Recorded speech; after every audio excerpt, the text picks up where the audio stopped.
Bonjour à tous, nous voici donc dans un nouveau temps de fraternité paroissiale où nous allons aborder le troisième chapitre de la lettre pastorale de notre évêque, Trouver un nouvel élan missionnaire. Je voudrais commencer par un petit temps d'introduction, puis après suivre les parties proposées par notre évêque, au cours desquelles je poserai l'une ou l'autre question à partir du texte, à partir de ce qu'il nous propose de réfléchir. Alors pourquoi cette mission d'évangéliser est-elle nécessaire pour l'Église? Notre évêque en fait commence son chapitre par une citation de l'exhortation apostolique post-synodale Evangelii Nuntiandi, qui a été rédigée par Paul VI en 1975, qui, après un synode d'évêques sur ce thème, a rédigé donc cette lettre. Et suite aux différentes rencontres des évêques, il a proposé ce texte. Je vais citer ici le numéro 14, auquel notre évêque fait référence. L'Église le sait, elle a une vive conscience que la parole du Sauveur, je dois annoncer la bonne nouvelle du royaume de Dieu, que l'on trouve au chapitre 4 de Luc, s'applique en toute vérité à elle. Elle ajoute volontiers avec saint Paul, pour moi, évangéliser, ce n'est pas un titre de gloire, c'est une obligation. Malheur à moi si je n'évangélise pas. C'est la première lettre aux Corinthiens au chapitre 9. Je poursuis la citation. C'est avec joie et réconfort que nous avons entendu, au terme de la grande assemblée d'octobre 1974, ces paroles lumineuses. Nous voulons confirmer une fois de plus que la tâche d'évangéliser tous les hommes constitue la mission essentielle de l'Église, tâche et mission que les mutations vastes et profondes de la société actuelle ne rendent que plus urgentes. Évangéliser est, en effet, la grâce et la vocation propre de l'Église, son identité la plus profonde. Elle existe pour évangéliser, et vous reconnaissez là la citation de notre évêque, c'est-à-dire pour prêcher et enseigner, être le canal du don de la grâce, réconcilier les pécheurs avec Dieu, perpétuer le sacrifice du Christ dans la Sainte Messe, qui est le mémorial de sa mort et de sa résurrection glorieuse. En fait, nous comprenons que l'Église dépositaire des trésors du salut a pour mission de les partager. Elle a pour mission de faire fructifier les talents que lui a confiés son maître, qui est parti en voyage et qui reviendra un jour. D'où cette phrase, nous devons tenir que chaque être humain est appelé à reconnaître en Jésus son Sauveur et son Dieu, tout en sachant que tout homme, même au dehors des limites visibles de l'Église, peut être sauvé en étant associé d'une manière que Dieu connaît au mystère pascal. Je fais référence ici au Concile Vatican II. Je voudrais à présent me pencher sur la première partie de ce chapitre, une pastorale centrée sur le Christ vivant et agissant aujourd'hui.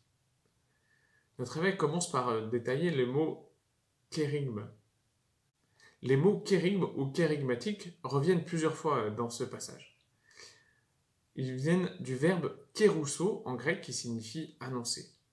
Cela renvoie au contenu essentiel de la foi, une sorte de résumé qui dit le tout de l'histoire en peu de mots.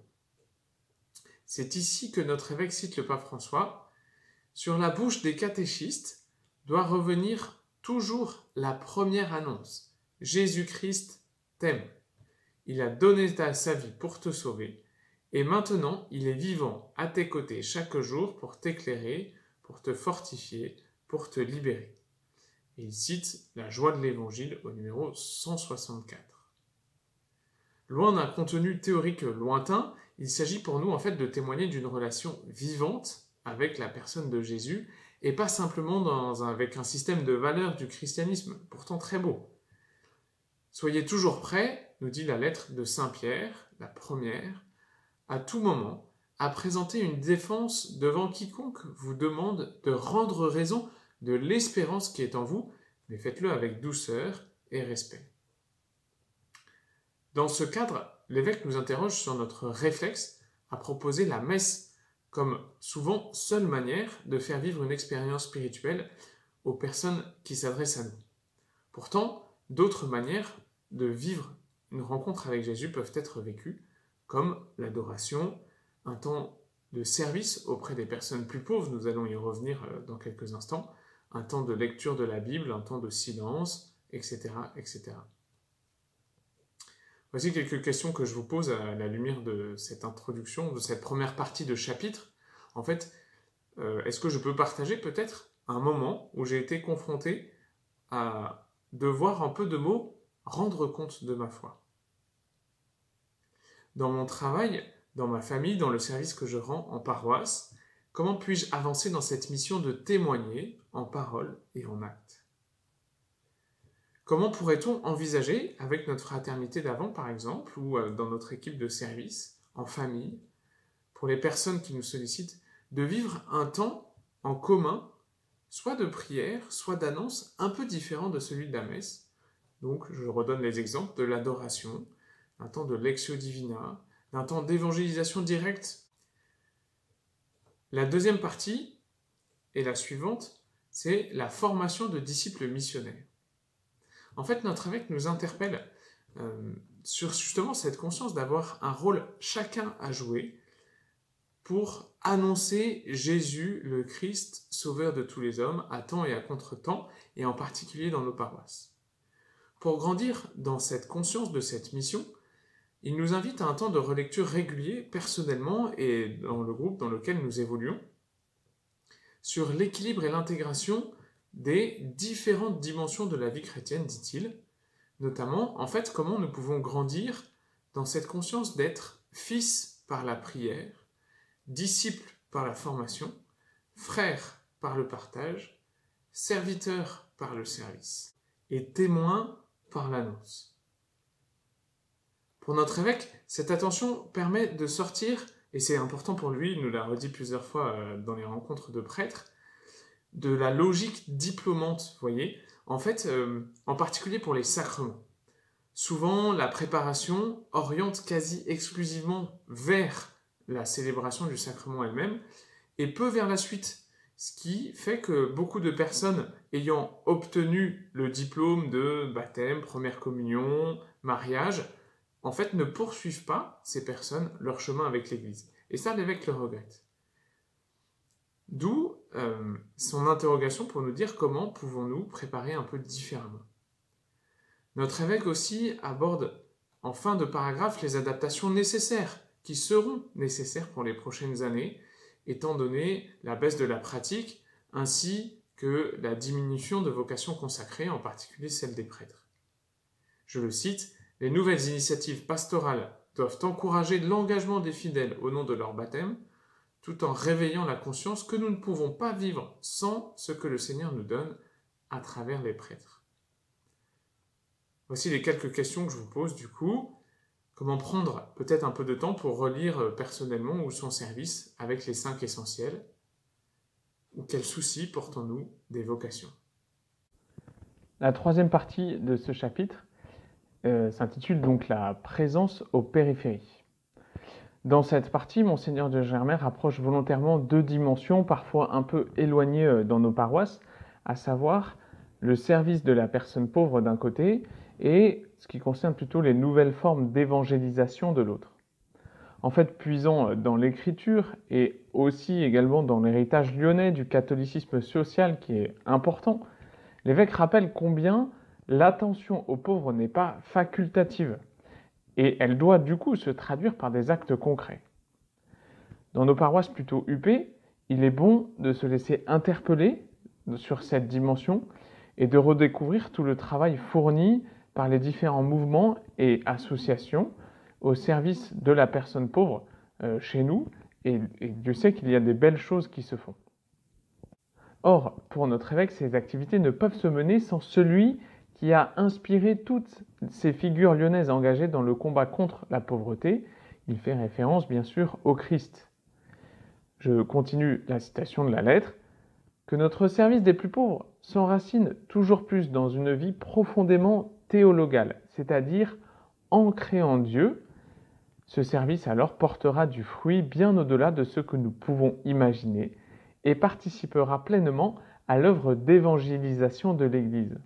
Sans cette source, en effet, Le risque est alors grand pour une association ou un mouvement, quel qu'il soit, de se scléroser, de faire comme on a toujours fait sans prendre attention aux évolutions du monde actuel, ou alors parfois de se déchirer entre différentes factions et du coup ratant l'objectif principal qui est ce service aux pauvres. En nous laissant interpeller par les nouvelles formes d'évangélisation, nous pouvons également grandir dans notre foi. L'évêque nous fait part de son témoignage, auquel je peux me joindre d'ailleurs, que cette annonce explicite lors de missions paroissiales ou lors de la mission du 8 décembre, quand nous rencontrons dans la rue des gens pour leur parler explicitement de Jésus et du salut qu'il apporte à tous, ou en tout cas qu'il souhaite apporter à tous, il y a une vraie grande expérience de la joie et un étonnement devant la beauté et la bonté des gens que nous rencontrons, quand bien même parfois ils sont un peu fermés. Tout l'enjeu pour notre évêque est du coup de nous rendre dociles en fait aux motions de l'Esprit Saint, plutôt que de vouloir opposer les différentes méthodes ou les différentes manières de servir. N'oublions pas que l'Esprit Saint, nous dit l'évêque, est le protagoniste de toute mission ecclésiale. Je vous propose du coup cette piste de réflexion. Comment justement laisser à l'Esprit Saint une réelle place dans nos vies personnelles, tout comme dans nos lieux où nous sommes investis, pour le laisser être l'acteur principal de nos missions. Le quatrième point de ce chapitre est donc les pauvres comme acteurs de la mission. Notre évêque termine en attirant de nouveau notre attention sur l'importance de laisser une réelle place aux personnes pauvres dans nos communautés. Il précise, en s'appuyant sur le pape François, quelque chose d'important, que la plus grande pauvreté est la pauvreté spirituelle, c'est-à-dire celle de justement ne pas connaître Jésus, plus importante encore pour l'évêque, semble-t-il, que la pauvreté matérielle. Les pauvres sont les destinataires privilégiés de l'Évangile. En les côtoyant et en les servant, nous pouvons grandir dans notre foi et dans notre authenticité. Je le cite, « Les pauvres nous évangélisent par leurs paroles, parfois étonnantes, mais aussi par leur attitude et par leur pauvreté elle-même. Par un effet miroir, en effet, ils nous renvoient une image à nous-mêmes qui nous bouscule. Je pense en particulier aux personnes en situation de handicap, nous révélant les masques ou les carapaces que nous nous sommes construits. » Voici la petite piste du coup de réflexion avec laquelle je termine ce petit temps. En fait, comment justement trouver ces lieux concrets où nous pouvons nous laisser évangéliser par les personnes pauvres. Nous venons donc de traverser ce troisième chapitre lié à la mission dans l'Église. Nous voyons que l'évêque nous interpelle beaucoup sur notre lien personnel avec le Christ, qui est la source de toute cette mission, la source de la joie que nous avons à trouver d'avoir annoncé à temps et à contre-temps le fait que Jésus sauve tous les hommes, et tout en nous laissant vraiment imprégner de ce service à la personne pauvre, de lui laisser une vraie place dans nos vies et dans nos communautés. Je vous souhaite maintenant un bon temps d'échange entre vous et une bonne suite dans votre temps d'avant.